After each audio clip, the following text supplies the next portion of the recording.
Hi everyone, welcome back to Discover and Learn.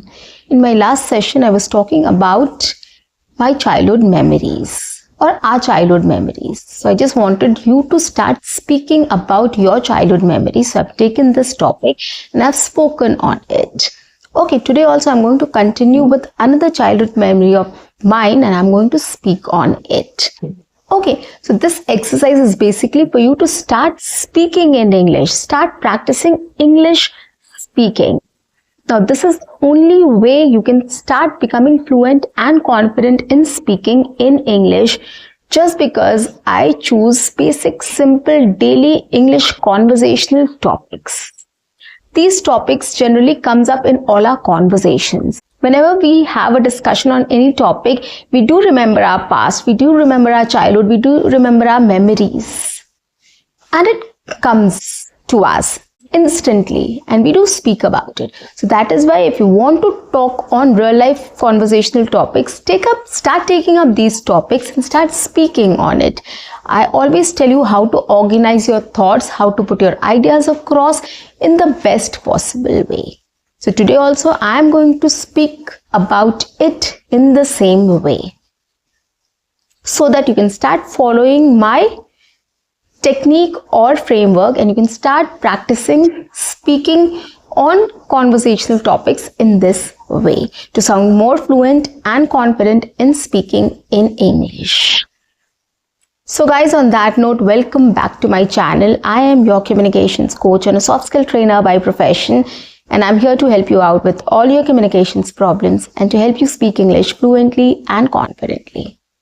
But if you haven't subscribed my channel yet, quickly subscribe my channel, like and share my videos, do write your comments in the comment section, and do not forget to press the notification icon so that you get all my videos on time, free of cost, and access to all the amazing content on this channel.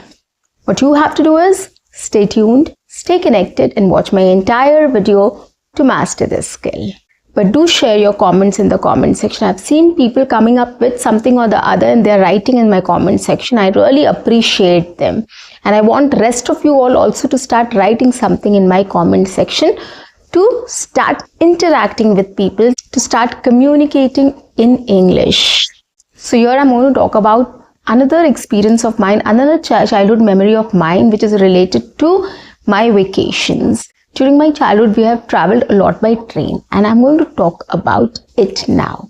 Another childhood memory of mine I'm going to share with you is my train journeys. We used to travel a lot by train, that also during holidays or vacations. And if some wedding or something is there, then we have to travel in between. Okay, so we used to travel a lot by train. Short distances, long distances, everything we covered by train. And trust me on this, we really enjoyed a lot. Those train journeys were really memorable and we still remember those train journeys. So this is how I gave an introduction about how was our train journey like, right? It was just a general view I've just given to you. Okay, this is how you can start the topic. In general, you can talk about it. Okay, what was it about basically? Now the next part I am going to get into the specifics of it, why it was memorable, why I remember that every time, why I enjoyed that train journey a lot. I am going to talk about in the next part, which is our train journeys were very special because of one reason: food. Yes. So before the train journey, our mom used to prepare a lot of snacks for our journey, which also included our lunch or dinner. So that was one preparation which we were excited about, that we will have all the snacks all the time during our journey.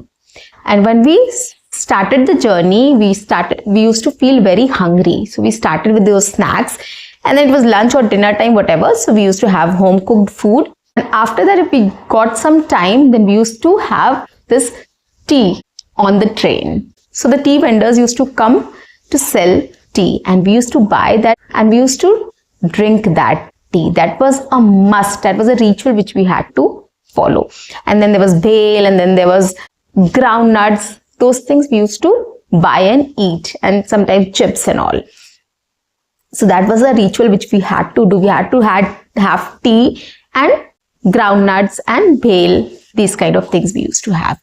Apart from that, if it was a long journey, then the next day we used to order food from the pantry. And that was the best part.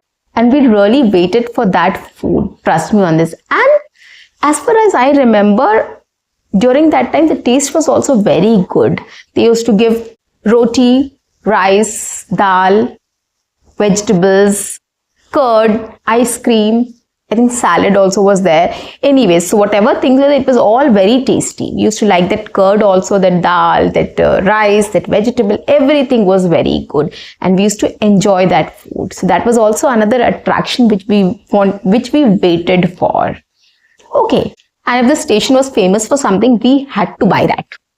Whether it was food or anything else, we used to buy that for sure. So if we knew that the station has this speciality, like dal vada was famous at one station, potato chop was famous at one station, we used to buy that and we used to eat that. So this is how we really enjoyed our train journey, and it was full of adventure and it was full of excitement. We used to eat, chit chat, enjoy the whole time. Okay, so this is how you can highlight what you liked about it, why it was special or what made it special. So you can highlight 2-3 instances there. Okay, and then coming to the conclusion, we can conclude by saying nowadays we don't prefer train journeys because it's very time consuming and we really don't have much time. Our leaves are limited, so we have to cover everything in that duration. So that is why we prefer flights now than train journeys. But I think nowadays we should try to give this exposure to our kids also. Maybe a short journey we can plan so that our kids also know how this experience is. Of course, it will be very different from our times, but still they'll get that feel of a train journey as well. So this is how I concluded my experience or my memory, right? I've spoken about my train journey experience and I told you how you can talk about it. There has to be an introduction, there has to be the content, there has to be a conclusion. So you should know the points or ideas, how to present it, how to put it in the best possible way. It did not be a complete speech or a 5-minute speech. It's just that the introduction part has to have 2 to 3 sentences. The content should be 4 to 5 sentences maximum, and conclusion will be again 2 to 3 sentences. And that's it. You should not make the other person feel bored. So you should know what to talk about. So in this way, if you figure out how to talk about it, it will be more interesting, more entertaining also, and people will to connect with you. So this is the reason why we have to start speaking in an organized way. We cannot speak randomly about anything.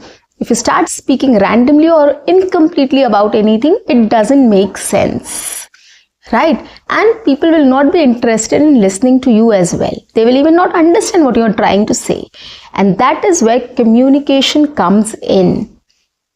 Right? If you're not able to communicate, if the other person is not understanding what you're trying to say, right? So, which means that you are not able to communicate yourself well, which also means that your English is not good. So, in order to speak fluently and confidently, you should know how to organize your thoughts, put forward your thoughts, and how to frame sentences and how to present. So presentation is very important, guys, and that is why I've taken that initiative to help you with the presentation part of speaking. Once you organize your ideas and thoughts and come up with sentences, it will be much easier for others to understand what you're trying to convey, and they'll be able to connect with you. Okay, so that is why start taking this initiative, start speaking in this way, and you'll see a lot of difference in your speech, clarity, and confidence while speaking in English. So guys, that's it for today. I'll see you in my next session. Until then, keep learning, keep speaking, keep watching, and keep exploring. See you. Bye-bye. Take care.